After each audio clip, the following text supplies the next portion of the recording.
आखिर क्यों बीजेपी के बड़े बड़े दिग्गज अब चुनाव आते ही योगी की तरफ निगाहें घुमा लेते हैं। लोकसभा चुनाव में उम्मीद के मुताबिक प्रदर्शन न कर पाने वाले योगी कैसे अचानक एक बयान से बीजेपी के सबसे बड़े स्टार प्रचारक बन गए। आखिर क्यों योगी के एक बयान ने भारत की राजनीति बदल कर रख दी और अब यही योगी महाराष्ट्र में इसी बयान से कैसे चुनाव बदल देंगे, इस पर हमारी बातचीत होगी। नमस्कार, स्वीकार करिए, मैं हूं वैभव दीक्षित। बटेंगे तो कटेंगे, योगी का एक वो बयान था जिसने हरियाणा और जम्मू कश्मीर में बीजेपी की स्थिति फर्श से अर्श पर पहुंचा दी। महाराष्ट्र में भी विधानसभा चुनाव होने वाले हैं और अब बीजेपी ने अपने सबसे पावरफुल लीडर, स्टार प्रचारक, उत्तर प्रदेश के मुख्यमंत्री योगी आदित्यनाथ को महाराष्ट्र की राजनीति में तहलका काटने के लिए उतार दिया है। महाराष्ट्र में एमबीए की जातिगत आरक्षण और संविधान बचाने के नैरेटिव को तोड़ने के लिए बीजेपी ने कई उपाय किए हैं। उनमें से एक है करिश्माई नेता योगी आदित्यनाथ की रैली, जो बटेंगे तो कटेंगे के जरिए हिंदुत्व को धार देंगे। हरियाणा चुनाव में योगी का नारा बटेंगे तो कटेंगे ने बेहद कमाल किया था।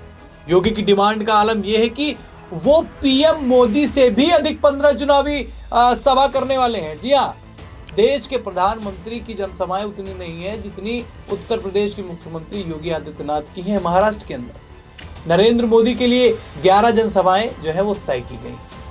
महाराष्ट्र चुनाव प्रचार प्रसार जो है वो जोर पकड़ने लगा है और कांग्रेस, बीजेपी समेत सभी दलों के स्टार प्रचारकों के दौरे जो है वो शुरू हो गए हैं और अगले 13 दिनों तक बड़े नेता महाराष्ट्र में तूफानी दौरा करेंगे। प्रधानमंत्री नरेंद्र मोदी महाराष्ट्र में 11 रैलियां करेंगे। 8 नवंबर से पीएम मोदी की जनसभा की जो है वो शुरुआत होने वाली है। 6 नवंबर को राहुल गांधी भी आरएसएस के गढ़ नागपुर से चुनाव प्रचार की शुरुआत करेंगे। 18 अक्टूबर की शाम को चुनाव प्रचार प्रसार का जो शोर है वो थम जाएगा। उससे पहले यूपी के मुख्यमंत्री और बीजेपी के ट्रम्प कार्ड साबित हो चुके योगी आदित्यनाथ मुंबई समेत पूरे महाराष्ट्र में 11 चुनावी सभाओं को संबोधित करेंगे। 11 मोदी जी करने वाले हैं और योगी जी भैया वो 15 करने वाले हैं। मतलब कि एक मुख्यमंत्री की पॉपुलैरिटी इस समय एक बयान की वजह से ज्यादा हो गई है। देखिए, ऐसा माना जा रहा है कि महाराष्ट्र में योगी आदित्यनाथ की मौजूदगी और बटेंगे तो कटेंगे वाले नारे का असर भी महाराष्ट्र चुनाव में दिखेगा ही दिखेगा। हरियाणा और जम्मू कश्मीर विधानसभा चुनाव में योगी आदित्यनाथ का करिश्मा वो नजर आया था। जम्मू कश्मीर में योगी आदित्यनाथ का स्ट्राइक रेट अगर बताऊं तो वो 90% रहा और हरियाणा में करीब 65% रहा। जम्मू में योगी ने 5 विधानसभा क्षेत्रों में चुनावी रैलियां की, जिनमें से 4 पर बीजेपी को जीत मिली। बीजेपी किश्तवाड़ और कठुआ जैसे मुस्लिम बाहुल्य सीट पर जो है जीत पाने में सफल रही। किश्तवाड़ में पहली बार बीजेपी की शगुन परिहार ने कमल खिलाया था। हरियाणा में भी योगी आदित्यनाथ ने 20 विधानसभा क्षेत्रों में प्रचार किया और उनमें से 13 पर बीजेपी को जीत भी मिली।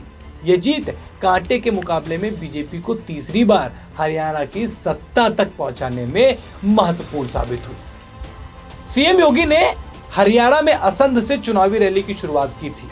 इस सीट से ही राहुल गांधी प्रचार में उतरे थे। असंध में बीजेपी को जीत मिली, यानी विपक्ष के सबसे बड़े नेता राहुल गांधी योगी के सामने जीरो साबित हो गए। हरियाणा चुनाव में ही योगी आदित्यनाथ ने बटेंगे तो कटेंगे के चुनावी नारा था उसको लॉन्च किया। इस नारे में ग्राउंड पर इस कदर कमाल किया कि बीजेपी ने एंटी इनकम्बेंसी और कांग्रेस के नैरेटिव को ध्वस्त कर दिया।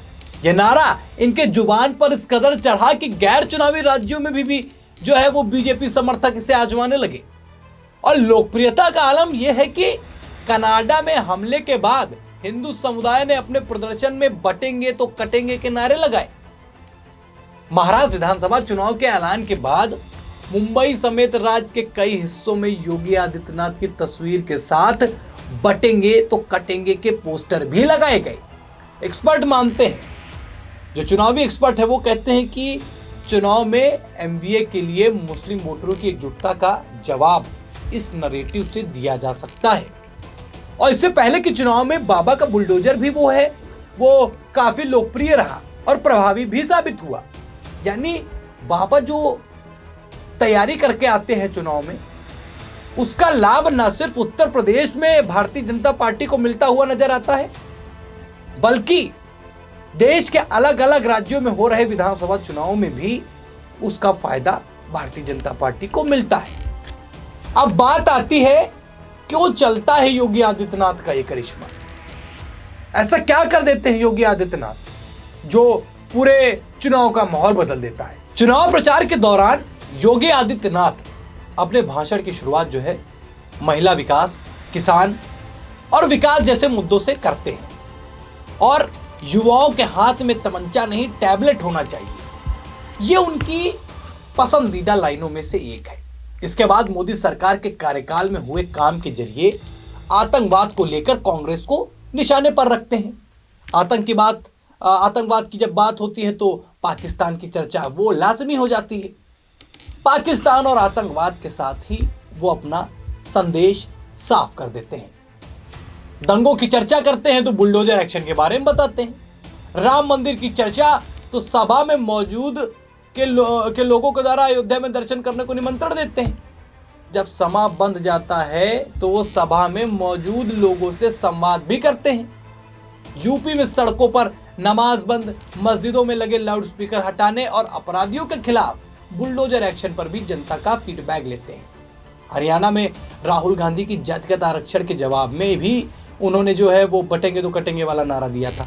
ये जो मैंने आपको कुछ पॉइंटर्स बताए, ये योगी की सफलता का राज है, जो वो अपने भाषणों में उसका इस्तेमाल करते हैं, और जिस तरीके से करते हैं उसका प्रभाव सीधा साफ तौर पर आम जनता पर पड़ता है।